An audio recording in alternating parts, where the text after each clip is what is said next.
कहानी का नाम है शिक्षा और इसके लेखक हैं अज्ञेय। गुरु थोड़ी देर चुपचाप वत्सल दृष्टि में नवागंतुक की ओर देखते रहे। फिर उन्होंने मृदु स्वर में कहा, वत्स, तुम मेरे पास आए हो, इसे मैं तुम्हारी कृपा ही मानता हूँ। जिनके द्वारा तुम भेजे गए हो उनका तो मुझ पर अनुग्रह है ही कि उन्होंने मुझे इस योग्य समझा कि मैं तुम्हें कुछ सिखा सकूंगा। किंतु मैं जानता हूँ कि मैं इसका पात्र नहीं हूँ। मेरे पास सिखाने को है ही क्या।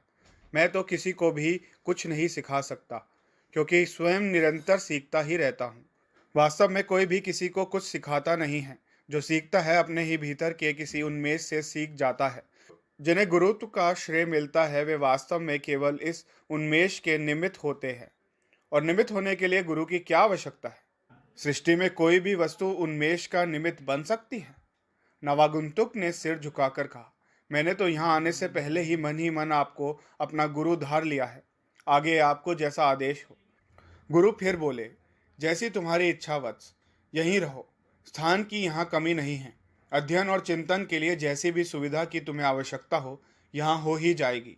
और तो गुरु ने एक बार आंख उठाकर चारों ओर देखा और फिर हाथ से अनिश्चित सा संकेत करते हुए बोले, ये सब ही है।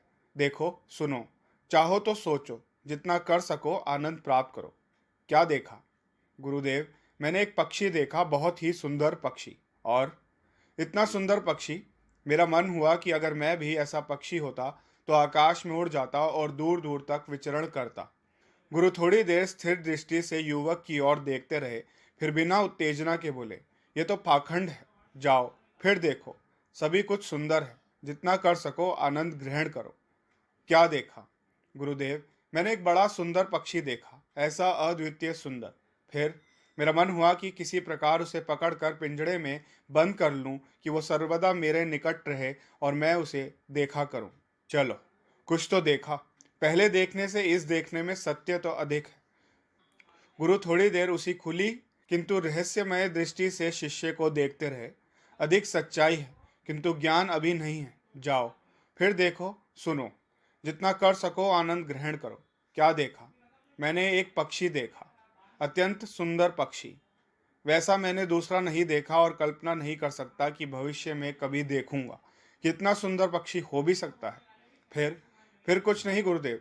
मैं उसे देखता रहा और देखता ही रहा। मैंने अपने आप से कहा, यह पक्षी है, ये सुंदर है, यह अप्रतिम है। फिर वह पक्षी उड़ गया।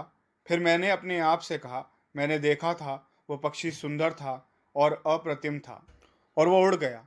किंतु मुझे उस पक्षी से क्या, उसका जीवा उसका है। फिर मैं चला आया। गुरु स्थिर दृष्टि से शिष्य को देखते रहे। न उस दृष्टि के खुलेपन में कोई कमी हुई, न उसकी रहस्यमयता में।